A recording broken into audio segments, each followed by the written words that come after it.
2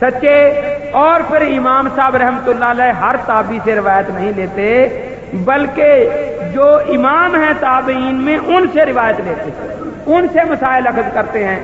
اور دوسرا تعامل تھا، وہ آپ نے اپنی آنکھوں سے دیکھا صحابہ کو نمازیں پڑھتے، اس لیے دین کو جس انداز میں آپ نے مرتب فرمایا وہ شک و شبہ سے بالا ہے۔ اور آج اگر کوئی کہے کہ میں نئے سرے سے تحقیق کرتا ہوں تو سوائے اس کے کہ سارا دن کوئی پانی بلوتا رہے اور کہے کہ گھی نکل آئے گا تو نکال لے گا؟ نہیں نکلے گا نا۔ کیوں؟ اب ایک پرندے کے دونوں پر ہیں اور ایک کا ایک ٹوٹا ہوا ہے دوسرا کٹا ہوا ہے، تو یہ پرندہ دونوں پروں والے کا مقابلہ کر سکتا ہے؟ امام ابو حنیفہ رحمۃ اللہ علیہ کا ایک پر تعامل والا بھی قائم اور دوسرا سند والا بھی نہایت پختہ۔ آج تعامل والا پر تو ہے ہی نہیں کسی کے پاس، نہ صحابہ سامنے ہیں، نہ تابعین، نہ تبع تابعین۔ راہ سندوں والا وہ کہیں سے زخمی کہیں سے اچھی، کوئی راوی ضعیف آ گیا، کوئی سکا آ گیا، تو جیسے وہ پرندہ جس کا ایک پر کٹا ہوا ہے اور ایک زخمی ہے، وہ یہ کہے کہ میری پرواز اس سے زیادہ اچھی ہے جو دونوں صحیح پروں سے اڑ رہا ہے، یہ بات کوئی عقل مند آدمی ماننے کے لیے تیار نہیں ہے۔ یا ایک آدمی کی دونوں آنکھیں صحیح سالم ہیں، ایک آدمی کی ایک آنکھ تو ویسے ہی نہیں نکلی ہوئی ہے اور دوسری جو ہے وہ دکھتی ہے، اب یہ کہے کہ میری نظر اس سے زیادہ تیز ہے۔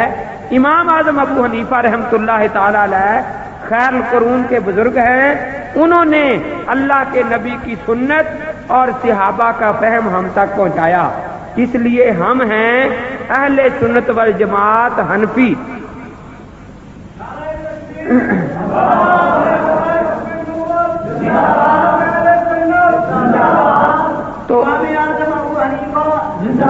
تو اب اہل سنت والجماعت حنفی کا معنی میں نے آپ کے سامنے عرض کر دیا۔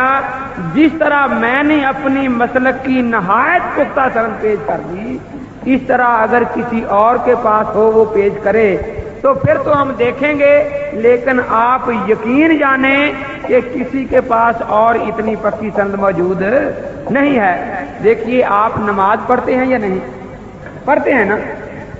آپ کو یہ پتا ہے کہ نبی پاک کی نماز کا طریقہ سب سے پہلے کس نے لکھا؟ بعد والوں کے لیے سب سے پہلے امت میں جی سیدنا امام اعظم ابو حنیفہ رحمۃ اللہ علیہ نے، انہوں نے اس کا نام رکھا کتاب الصلاۃ۔ جب وہ مدینہ منورہ کتاب پہنچی تو مدینہ منورہ کے محدثین اتنے خوش ہوئے، انہوں نے اس کا نام رکھا کتاب العروس۔ اور آج وہ کتاب امام محمد رحمۃ اللہ علیہ کی جامع الصغیر کے نام سے چھپی ہوئی دنیا میں موجود ہے۔ اس سے پہلے کی کوئی کتاب نماز کی ہمیں دکھا دے تو پھر ہم مانیں کہ واقعی بھئی یہ ہم سے پہلے کا ہے، اور اگر اس سے پہلے کی کوئی نہ دکھا سکے تو جس زمانے میں انہوں نے نماز کی کتاب لکھی ہے اسی زمانے سے ان کا مسلک چلا، اس سے پہلے نہیں تھا۔ تو بہرحال ہم ہیں اہل سنت والجماعت حنفی۔ امام اعظم ابو حنیفہ رحمۃ اللہ تعالی علیہ نے ہمیں نبی کی سنت اور صحابہ کے فہم سے آگاہ فرمایا۔ اب میں دو مختصر باتیں عرض کرنا چاہتا ہوں۔ نبی کی سنت پر ہم عامل ہیں۔ ایک بات ذہن میں آئی، ایک کتاب میری نظر سے گزری، چھوٹی سی کتاب ہے، اس کا نام ہے چھوٹی سی کتاب ہے، اس کا نام ہے اصلی اہل سنت۔ کیا نام ہے؟ اور آج کا تو دور یہ ہے کہ جہاں اصلی کا لفظ آ جائے معلوم ہوتا ہے کہ مال سارا جعلی ہوگا، کیونکہ دکان پر زیادہ لمبا نام وہی لکھتا ہے نا جس کا مال جعلی ہو۔ اس میں ایک بات لکھی ہوئی ہے، کسی نے پوچھا کہ اپنے آپ کو حنفی شافعی کہلانا جائز ہے؟ تو جواب دینے والا لکھتا ہے کہ یہ جائز نہیں، ان سے تو عیسائی اور مرزائی اچھے ہیں۔ کیوں؟ دلیل کیا ہے؟ دلیل یہ ہے کہ عیسائی اپنی نسبت عیسیٰ علیہ السلام کی طرف کر رہے ہیں جو ان کے نبی ہیں، مرزائی اپنی نسبت اپنے نبی مرزا کی طرف کر رہے ہیں، اور ان حنفیوں نے اپنے نبی سے تعلق توڑ کر ایک امتی ابو حنیفہ کے ساتھ جوڑ لیا ہے۔ یہ ہے جو اس شخص نے کتاب میں لکھا ہے۔ اب میں آپ سے پوچھتا ہوں، آپ صرف حنفی ہیں یا اہل سنت والجماعت حنفی ہیں؟ جب آپ نے اپنے آپ کو اہل سنت کہا تو اللہ کے نبی پاک سے آپ کا تعلق جڑا یا ٹوٹا؟ تو جو آپ کے بارے میں یہ پروپیگنڈا کرتا ہے کہ آپ نے اللہ کے نبی سے تعلق جوڑ لیا ہے، وہ فساد پیدا کرتا ہے اور جھوٹ بولتا ہے، یا آپ نے تعلق توڑ کر فساد پیدا کیا ہے؟ آپ نے تو تعلق نہیں توڑا نا۔ جب آپ نے والجماعت کہا، آپ کا تعلق صدیق اکبر سے جڑا یا کٹا؟ خلفائے راشدین سے، صحابہ اہل بیت سے تعلق جڑا یا کٹا؟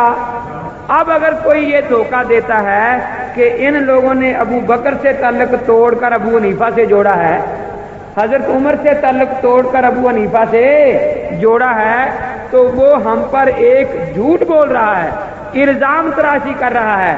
ہمارا اللہ کے نبی کے ساتھ الحمدللہ تعلق قائم ہے، نبی کے صحابہ اور نبی کے اہل بیت کے ساتھ تعلق قائم ہے۔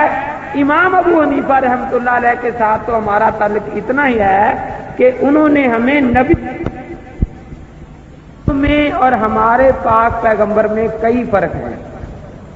میں اس وقت صرف 2-3 عرض کروں گا مختصر طور پر۔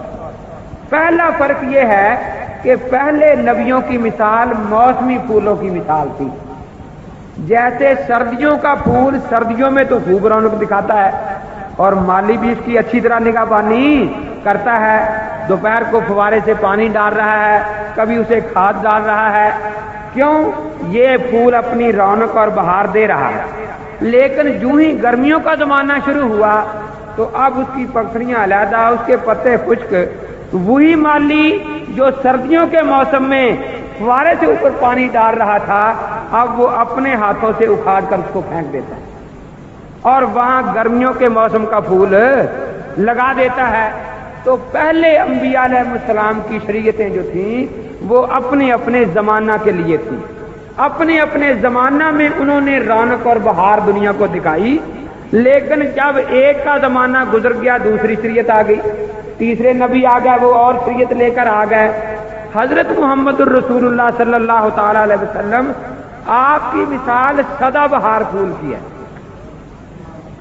جو ہر قید سے آزاد ہے، گرمی ہو، سردی ہو، بہار ہو، خزاں ہو، کوئی علاقہ ہو، ہر علاقے میں ہر موسم میں وہ اسی بہار سے اپنی رونق دے دنیا کو رونق بخشتا ہے قیامت تک کے لیے۔ تو حضرت محمد الرسول اللہ صلی اللہ تعالی علیہ وسلم کی شریعت قیامت تک کے لیے ہے۔ یہی وجہ ہے کہ پہلے نبیوں کی شریعتیں محفوظ نہیں رہی۔ آج عیسائیوں کا دعویٰ ہے کہ دنیا میں ہماری مردم شماری سب سے زیادہ ہے۔ ہم ان سے یہ مطالبہ کرتے ہیں کہ ساری دنیا کے عیسائی مل کر ہمیں یہ بتا دیں کہ عیسیٰ علیہ السلام سجدہ کس طرح کرتے تھے اور سجدے میں کون سی تسبیح پڑھا کرتے تھے۔ چاروں انجیلیں پڑھ جائیں، اعمال کی کتاب پڑھ جائیں، سارے خطوط پڑھ جائیں، سارے پادری اکٹھے ہو جائیں، وہ یہ نہیں بتا سکتے کہ حضرت عیسیٰ علیہ السلام سجدہ کس طرح کیا کرتے تھے۔ سارے یہودی مل کر آج ہمیں یہ نہیں بتا سکتے کہ موسیٰ علیہ السلام دن میں کتنی رکعت نماز پڑھتے تھے اور نماز شروع کہاں سے کرتے تھے، ختم کس بات پر کرتے تھے۔ آج جو ہمارے پاس تورات ہے وہ 5 حصوں میں ہے، کسی ایک حصے میں بھی موسیٰ علیہ السلام کی نماز کا طریقہ درج نہیں ہے، اور بلکہ وہ تورات جو ہے بیچاری وہ تو ہمیں چیخ چیخ کر کہتی ہے کہ مجھے تو موسیٰ علیہ السلام نے کبھی دیکھا بھی نہیں تھا، یہ تو بعد میں لکھ کر مجھے موسیٰ علیہ السلام کے نام لگا دیا گیا ہے۔ قرآن نے صاف کہا ہے یکتبون الکتاب بایدیہم ثم یقولون ھذا من عند اللہ،